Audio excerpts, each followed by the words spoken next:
একই রাতে সোনামুড়া শহরের প্রাণকেন্দ্রে দুটি শিক্ষা প্রতিষ্ঠানে চোরেদের হানা। দুঃসাহসিক এই চুরির ঘটনা চাঞ্চল্য মহকুমা জুড়ে।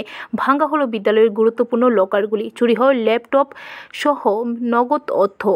ঘটনা গতকাল রাতে সোনামুড়া থানাধীন দ্বাদশ বালিকা বিদ্যালয় এবং নবদ্বীপ চন্দ্র ইনস্টিটিউশনে।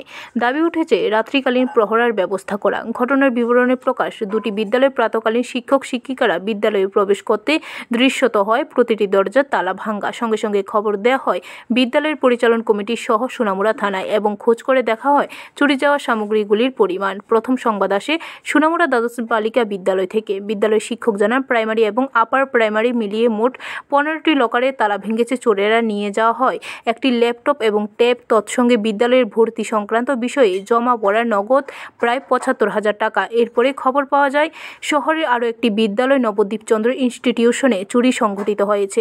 ঘটনার খবর সংগ্রহে জানা যায় প্রায় 20খানা লকার ভেঙেছে চোরেরা। ধারণা করা হচ্ছে মিড ডে মিল সামগ্রী সহ নগদ অর্থ নিয়ে যায় চোরেরা। তবে সবকিছু খোঁজ খবর নেওয়ার পর জানা যাবে চুরির যাওয়া সামগ্রীর আসল পরিমাণ। পাশাপাশি স্কুল তারা ঢুকছে, একটা তাদের কিছু পাইছে না, একটা ঢুকছে এসে তো কিছু কিছু এডিক্টের প্লাবেন আছে, দিকে আমরা এখন ভালো করে ইয়ে করতে পারবো না। ভিতর ভালো মানুষের কাজ না, তো যা আমরা দেখুন যাতে এগুলো যাতে কীভাবে করা যায়। ঠিক আছে, তো শহরে রাত্রেকালীন পুলিশ পহরা থাকে এবং মোবাইল গাড়ি থাকে। ঠিক আছে, শহরের মধ্যেও আমাদের পুলিশ থাকে, স্যার দিয়ে ঘোরাফেরা করে, এবং মোবাইল গাড়ি আমরা একটা থানা থেকে একটা মোবাইল গাড়ি থাকে, এবং আমরা সোনামুড়া এরিয়ার বাউন্ডারির অনেক ধরনের ইনফরমেশন থাকে, আমরা ইনফরমেশনটা কাভার দিতে লাগে। তারপরে এরিয়ার মধ্যে আমরা আমাদের পুলিশ মোবাইল দিয়ে ঘোরাঘুরি করি।